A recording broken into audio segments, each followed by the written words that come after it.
आज जो हमारे गेस्ट हैं यहाँ पर अभी पीछे बैक स्टेज पर, उनकी अपनी एक कंपनी है जिसकी की वैल्यूएशन आज की डेट में $3 बिलियन से ज्यादा है। आप में से कितने लोगों ने ग्रो के बारे में सुना है? उसके founder, please give an energetic and warm welcome to the founder Lalit Keshre. हाँ जी, क्या हाल चाल? Please have a seat. कितने ऐसे हैं जिन्होंने कभी ग्रो को यूज किया है? अच्छा, बहुत सारे लोग हैं। और इन लोगों को आपने पैसे नहीं दिए यहाँ पर आने के लिए। इससे पहले कि ऑडियंस आपसे कुछ क्वेश्चंस पूछे, मैं पहले समझना चाहूंगा आपकी जर्नी के बारे में। सबसे पहले तो ये ग्रो आपने कब शुरू किया? ग्रो हमने स्टार्ट किया था मई 2016 में। हम लोग फ्लिपकार्ट में काम करते थे और बैकग्राउंड हमारा टेक में रहा है काफ़ी। मेरा बैकग्राउंड ये, मैं मध्य प्रदेश में एक छोटी सिटी से हूँ, फिर मैं IIT बॉम्बे गया और फिर फ्लिपकार्ट में हमने देखा कि कैसे इंटरनेट के थ्रू जो फैसिलिटीज़ या तो अमीर लोगों को अवेलेबल होती है या टीयर 1 सिटीज़ में अवेलेबल होती है, वो कैसे एक्सेस जो है पूरे इंडिया में हो सकता है। 2017 में ऑफिशियली आपने लॉन्च किया इसको पब्लिक के लिए जी। और फिर उसके बाद में ग्रोथ क्या रही? जैसे अब अगर देखा जाए तो 6 साल हो गए, तो 6 साल की ग्रोथ क्या रही है आपकी? 2017 में हमने शुरू किया, तो 2016 में भी हमने प्रोडक्ट्स तो ऐसे लॉन्च किए थे, ऐप लॉन्च किया था, वो चला नहीं। फिर 2017 में जो किया, तो हमने सोचा था इस बार और कभी इस महीने कभी हमारे 100 कस्टमर आ गए तो मतलब समझ लेंगे कि ये प्रोडक्ट मार्केट फिट हो गया, अच्छा चल जाएगा। पर हमने जैसे ही उसको लॉन्च किया तो 600 कस्टमर्स आ गए, तो वहाँ पे एक फीलिंग आ गई कि ये कस्टमर्स को पसंद आ रहा है। और हमारी ग्रोथ फिर वर्ड ऑफ माउथ से हुई। तो जो कस्टमर यूज़ करते थे प्रोडक्ट, वो उसके बारे में अपने दोस्तों को बुलाएंगे। तो अभी आपने जिन्होंने भी हाथ उठाए जो ग्रो यूज़ करते हैं, तो आप याद कीजिए आपको कैसे पता चला ग्रो के बारे में। तो बहुत बहुत ज़्यादा पॉसिबिलिटी है कि आपको आपके दोस्त नहीं बताया होगा। तो जब किसी को प्रोडक्ट पसंद आता है तो उसके साथ बात करते हैं, तो वो एक वाइल्ड फायर की तरह कुछ ही महीनों में बहुत सारे जो इसी तरह की सर्विसेज पहले से प्रोवाइड कर रहे हैं उनसे भी आगे निकल गए। 2017 दिसंबर तक हमारे पास ऐप भी नहीं था। जस्ट इमेजिन कि लोगों के पास तो अच्छा, वेबसाइट से लॉन्च किया क्योंकि ऐप बनाना भी महंगा होता है। हमारे पास इंजीनियर्स नहीं थे। तो हमारा जो फाउंडर है नीरज, वो उसने ही सब कुछ बनाया था और 2 फ्रंट एंड डेवलपर्स थे एंड सो ऑन, राइट। तो टीम हमको शुरू से काफी अच्छी मिली है। तो दिसंबर में फिर हमने ऐप लॉन्च किया और उससे ग्रोथ हुई। फिर हमारे कस्टमर्स हमको बोलने लग गए कि आपका प्रोडक्ट बहुत अच्छा है, बट जो फंड्स जो मिलते हैं वो रेगुलर फंड्स है। रेगुलर फंड्स मतलब जिसमें कमीशन होता है। हम एडवाइस नहीं करते थे बट कमीशन होता है। तो फिर हमने एक बहुत बड़ी बेट ली कि let's move to 0 commission, because customer को चाहिए। तो फिर वो लॉन्च किया, फिर और ग्रोथ हुई। अगर आप लोगों के पर्सपेक्टिव से देखा जाए तो आपके पर्सपेक्टिव से direct is much better than regular. देखा जाए तो फर्क बहुत ही कम होता है। मान लो रेगुलर में है 1.5% का और डायरेक्ट में है 0.5% का, तो आप कहोगे कि 1% का ही तो फर्क है। लेकिन वो 1% अगर आप कंपाउंडिंग के स्टैंड पॉइंट से देखोगे, लॉन्ग टर्म में 5-10 साल 20 साल डाउन द लाइन अगर आप SIP कर रहे हो तो वो बहुत बड़ा अमाउंट बन जाता है। तो इसीलिए इन्होंने अपने प्लेटफॉर्म के थ्रू डायरेक्ट ऑफर करना शुरू कर दिया है। आपके लिए ये जो पूरी आपकी जर्नी रही ग्रो की, इसमें सबसे चैलेंजिंग फेज कौन सा था और सबसे बड़ी लर्निंग क्या थी आपकी इस पूरी जर्नी में, जो आपने कुछ ऐसा सीखा जो आज से पहले जो भी आपने और जगह पे काम किया था वहां पे नहीं सीखा? चैलेंजेस बहुत अच्छे होते हैं इन जनरल। मैंने ये स्टॉइक फिलोसफी, मतलब हमारी इंडियन फिलोसफी आप देखें, challenges is like a proof that you are growing. आप वो चैलेंज क्रॉस करोगे इवेंचुअली। ग्रो में जैसे कि पहले 1 साल जो था वो काफ़ी टफ था कि आप पता लगा रहे हो, but that build bond in cofounders and also customer understanding better हुई। इसके पहले एक स्टार्टअप किया था जो फेल हुआ, उससे सीखे कि अच्छा क्या नहीं करना चाहिए। और जो सीखने को मिला है वो ये मिला है कि जो उसके पहले जो सीखा था वो मैं पहले बता देता हूँ। Customer obsession is the most important thing in any business. अगर आप कस्टमर को अच्छे समझ सकते हो तो आप ग्रो करो। Growth is like equal to understanding your customer. जो ग्रो में सीखने को मिला और सबसे इंपॉर्टेंट वो है कि business is build by people. तो आपके साथ जो काम कर रहे हैं they are the most important people. Like it started with my cofounders and then the early hires and अभी भी जो लोग हैं, राइट। तो आपके साथ जो काम करते हैं वो बहुत ज़्यादा इंपॉर्टेंट होते हैं और वो सबसे बड़ी रियलाइजेशन था कि that is the most important thing in any business. और कितनी बड़ी टीम है आज की डेट में आपकी टोटल? हमारे 1200 लोग हैं अभी। 1200 लोग हैं, ओके। सर मैं अभी एक एजेंसी रन करता हूँ, marketing agency. We provide services across US and UK। So I am all about people management, कि लोगों को कैसे समझा जाता है। जैसे हम US में बात करते हैं कि पेपल माफिया, इंडिया में हम बात करते हैं फ्लिपकार्ट माफिया, तो इंडिया में ऐसा क्या है कि इतने बड़े बड़े जो कंपनीज के सीईओज हैं वो फ्लिपकार्ट से निकल के आ रहे हैं, ऐसा क्या है, वो कैसे लोग हायर करते हैं? नहीं, बहुत अच्छा क्वेश्चन है। इसके दो तीन मैं वैसे थोड़ा आप एक्सप्लेन करेंगे कौन कौन है जो फ्लिपकार्ट से निकल करके अपना कुछ बड़ा कर रहे हैं? सो काफ़ी सारे हैं। सो फ्लिपकार्ट से ग्रो है, फ़ोनपे है, क्योरफिट है, और भी काफ़ी सारी कंपनीज है। फ्लिपकार्ट में भी लेट से $40 बिलियन कंपनी, बट जो फ्लिपकार्ट से कंपनीज आई है वो सबका मिला के भी 40 बिलियन प्लस होगा। तो एक तरह से वो फाउंडर्स ने 2x सिर्फ फ्लिपकार्ट नहीं बनाया, बट इतनी सारी वैल्यू इंडिया में जनरेट किया। तो इसके बहुत सारे रीजन। एक तो हायरिंग बार बहुत हाई है। लाइक अभी जैसे ग्रो में भी हमने काफ़ी जो सिलेक्शन, काफ़ी like customer obsession, problem solving, product thinking, ये सब कुछ सोचते हैं। बट दो जो चीज़ें बहुत ज़्यादा जो प्ले की है फ्लिपकार्ट में, वन इज़ कि इतना स्केल जो हुआ था, जब सबसे ज़्यादा आपकी ग्रोथ जब होती है जब आपकी लर्निंग का सबसे ज़्यादा स्टीप होता है। मतलब आप पहाड़ चढ़ने में बहुत ज़्यादा जितनी तकलीफ हो रही है उतना बेटर लर्निंग होती है। तो वो फ्लिपकार्ट में सबको मिल गया, दिख गया। सेकेंड इज़ जो कल्चर था फ्लिपकार्ट का, that also kind of played a big role. क्योंकि जब आपकी ग्रोथ होती है तो आपके इतने सारे प्रॉब्लम्स आते हैं, फिर वो प्रॉब्लम सॉल्व करने में लोग आते हैं, इनिशिएटिव लेते हैं कि चलो ये करते हैं। जैसे एक इंसिडेंट बताता हूँ मैं आपको। कभी कभी क्या होता है, कभी कुछ भी गलती के कारण ऑर्डर्स कैंसिल हो जाते हैं बहुत सारे। तो एक दिन राखी के दिन बहुत सारे ऑर्डर्स कैंसिल हो गए, बट फिर हमको लगा कि अगर ऑर्डर्स कैंसिल हो गए तो राखी नहीं पहुंच पाएगी, जो बहनों ने भाइयों को राखी भेजी है, राइट। तो हमने कुछ 10-15 जो प्रोडक्ट इंजीनियरिंग के लोग थे, उन्होंने रात भर बैठ के खुद ही पैकेजेस बना के उनको सब्स्टिट्यूट राखी भेज दी, सो दैट वो जब पहुंचे वो राइट टाइम पे पहुंच जाए राखी के पहले, राइट। और जो पुरानी वाली, वो जो ओरिजिनल है, वो कभी लेट पहुंचेगी, but that's okay, right. So that's the example of customer obsession. That means going out of normal.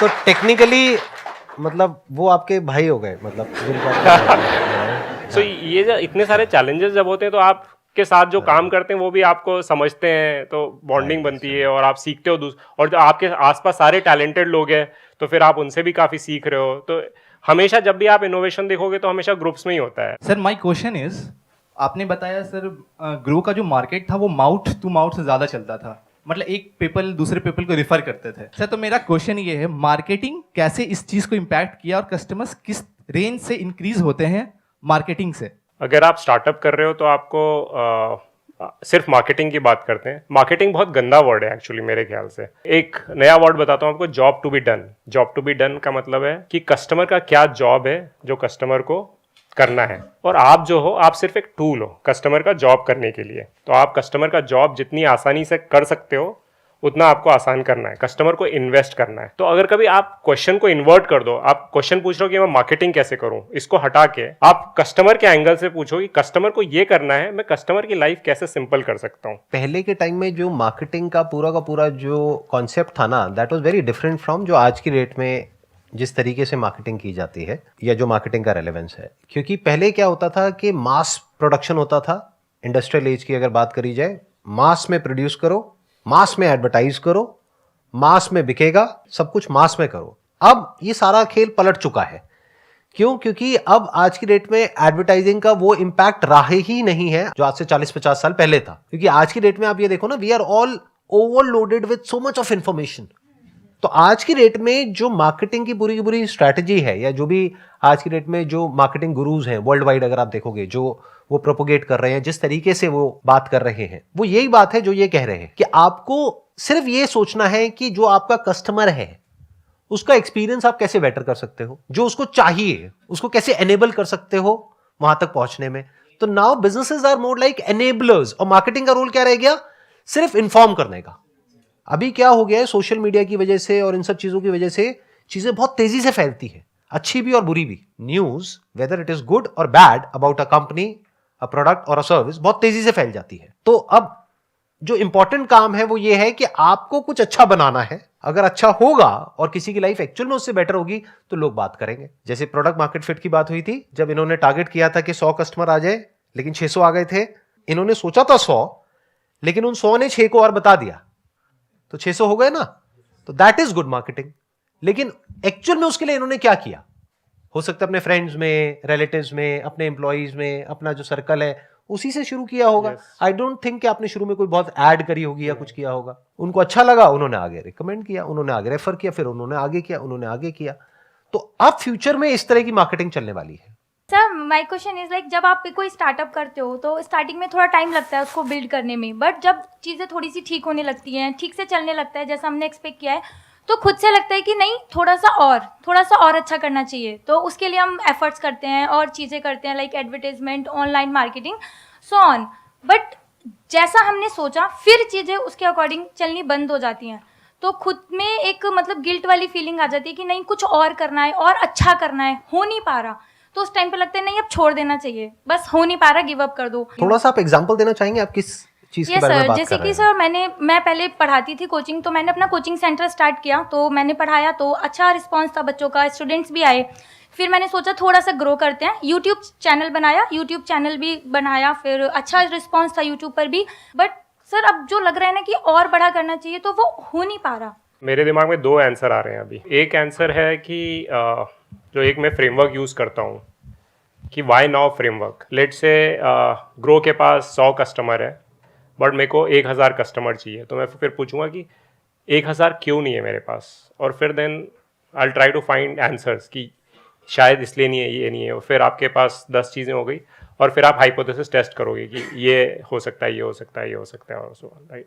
तो ये कंटिन्यूसली लाइक थोड़ा परसिवरेंस चाहिए होता है इसमें, क्योंकि फेलियर रेट भी बहुत ज़्यादा होता है। और दूसरा जो है इसी से रिलेटेड है कि not everything will succeed. Like और कभी ग्रो में भी देखा जाए तो इतनी सारी चीज़ें हमने की है जो फेल हुई है, आपको पता भी नहीं चला होगा, किसी को पता भी नहीं चलेगा क्योंकि फेल हो गई है। Failures people don't remember, right. So मेरा पहला स्टार्टअप भी फेल हुआ था बट आपको पता भी नहीं होगा उसके बारे में, राइट, किसी सुना भी नहीं होगा। सो पॉइंट इज कि नॉट एवरीथिंग वर्क्स। इनोवेट जब भी आप कुछ भी नया करते हो तो सक्सेस रेट सबकी डिफरेंट होती है। These are the two I think answers that I have for now. मैंने क्या देखा है, सक्सेस जो है ना वो माइंड पे प्रेशर क्रिएट करती है।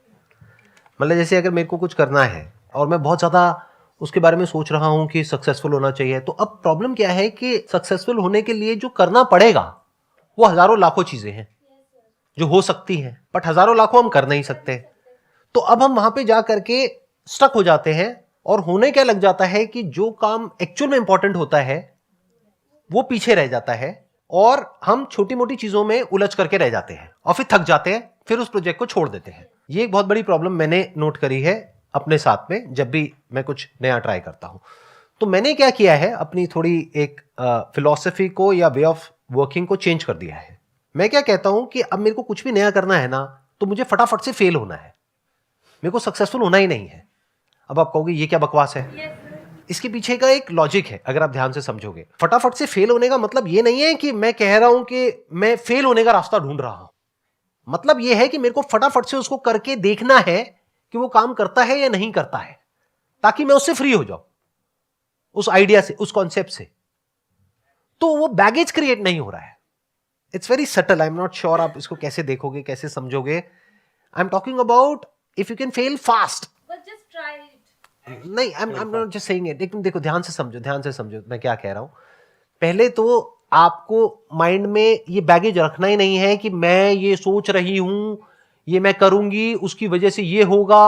अरे जैसा आप सोच रहे हो that is just a wild guess, that may और मे नॉट हैपन। अब पता कैसे लगेगा? जब करेंगे। अब करते क्यों नहीं हम? क्योंकि डर लगता है फेलियर से। But if you really want to fail fast, तो अब आप क्या करोगे? नंबर 1, रिस्क बड़ा नहीं लोगे, वही करोगे जो इसेंशियल है। ध्यान से समझना मैं क्या कह रहा हूं। जब आप सक्सेसफुल होना चाहते हो, आप बहुत कुछ ऐसा करने लग जाते हो जो कचरा होता है, और एंड में पता लगता है आपने 2 साल तक मेहनत करी और फिर उसको प्रोडक्ट को लॉन्च किया और सब पागलों की तरह काम कर रहे हो उसको परफेक्ट बनाने में, और वो काम ही नहीं कर रहा है, तो 2 साल खराब हो गए ना। तो मैं क्या कहना चाह रहा हूं कि फेल फास्ट का मतलब क्या कि आपने इजीएस्ट आपने रूट ढूंढा जिस बेसिक लेवल पे वो एक्सेप्टेबल है पब्लिक के लिए, और आपने उसको टेस्ट करके देख लिया। अगर वहां से कुछ रिजल्ट मिल रहा है तो उसको बड़ा कर दिया, बट आप उसको सक्सेसफुल करने के लिए नहीं कर रहे हो, आप उसको फेल करने के लिए कर रहे हो, क्योंकि that is the problem with all of us. मैं आपको सच बता रहा हूं, ये एक बहुत बड़ी प्रॉब्लम है हम लोगों के माइंडसेट में। बहुत मतलब बहुत बड़ी। एक्सपेरिमेंटल माइंडसेट है ही नहीं लोगों का। मैं यहां पर जितने भी लोगों से मिलता हूं उसमें से रेयरेस्ट ऑफ रेयर मुझे कोई नजर आता है जिसका एक्चुअल में साइंटिफिक माइंडसेट है, यानी एक्सपेरिमेंटल माइंडसेट है। माइंडसेट क्या है? मुझे सक्सेस चाहिए सर। अरे ये कैसा माइंडसेट है? आपने फेलियर के लिए गुंजाइश ही नहीं छोड़ी, तो एक्सपेरिमेंट के लिए कहां गुंजाइश है? आप कुछ नया क्रिएट कैसे करोगे? आप तो कुछ कर ही नहीं सकते, आप तो बस पास को रिपीट करोगे, और पास को रिपीट करने में इतना कंपटीशन है जिसकी कोई हद नहीं है। तो your thought must always be that I need to fail fast, not persistence कि लगे रहना है, लगे रहना है, लगे रहना है। अरे नहीं, जब समझ आ रहा है एक चीज नहीं काम कर रही है, उसको चेंज करो ना ट्रैक को। तो ऐसे ही अब आपके इसमें केस में क्या है, दो प्रॉब्लम्स आएंगी। एक ये, पहले आपको दिमाग खोलना होगा, आपको देखना होगा कि ग्लोबली ये जो कोचिंग सेंटर्स हैं वो क्या क्या कर रहे हैं। फिर उसमें से आपको देखना है क्या क्या आप कर सकते हो। उसको आपको करना है सक्सेसफुल होने के लिए, नहीं फेल होने के लिए। कि फटाफट से करके देखती हूँ फेल हो गई, कोई बात नहीं, दूसरा कुछ करो, तीसरा करो, चौथा करो। अब जब आप फेल होने के लिए कर रहे हो तो आप रिस्क भी तमीज से उठाओगे, घर गिरवी नहीं रखोगे, क्योंकि आपको पता है कि आप फेल होने वाले हो। मैं आपको बहुत एक बारीक बात बता रहा हूं। जैसे एक प्रोजेक्ट मैंने किया था आज से कुछ साल पहले सक्सेसफुल होने के लिए। उस प्रोजेक्ट में I lost close to around $2 million। अब मैं जो प्रोजेक्ट करता हूं वो करता हूं फेल होने के लिए। तो उसमें at any given point in time 10-20 हजार $50,000 से ऊपर का लॉस नहीं होता है। मुझे पता है एक लिमिट में ही रिस्क लेना है। जब आपको होता है ना मेरे को सक्सेसफुल होना है, तो रिस्क अनलिमिटेड हो जाता है, क्योंकि आपको माइंड में ये बोल बोल करके कि हाँ कुछ होने वाला है, होने वाला है, होने वाला है, एक बबल क्रिएट हो जाता है। आपको ऐसा लगता है कि कुछ हो रहा है, एक्चुअल में कुछ नहीं हो रहा होता है, आपके माइंड में होता है। और टीम बेचारी लगी रहती है, लगी रहती है। आप ऊपर से इंस्ट्रक्शन दे रहे होते हो, वो टीम फॉलो कर रही होती है, एंड में उनका टाइम भी खराब होता है, रिसोर्सेज भी खराब होते हैं, पैसा भी खराब होता है। तो success is a trap. Success से बाहर निकलो uncle aunties. Thank you so much जी यहाँ पर आने के लिए और अपना एक्सपीरियंस शेयर करने के लिए। Thank you so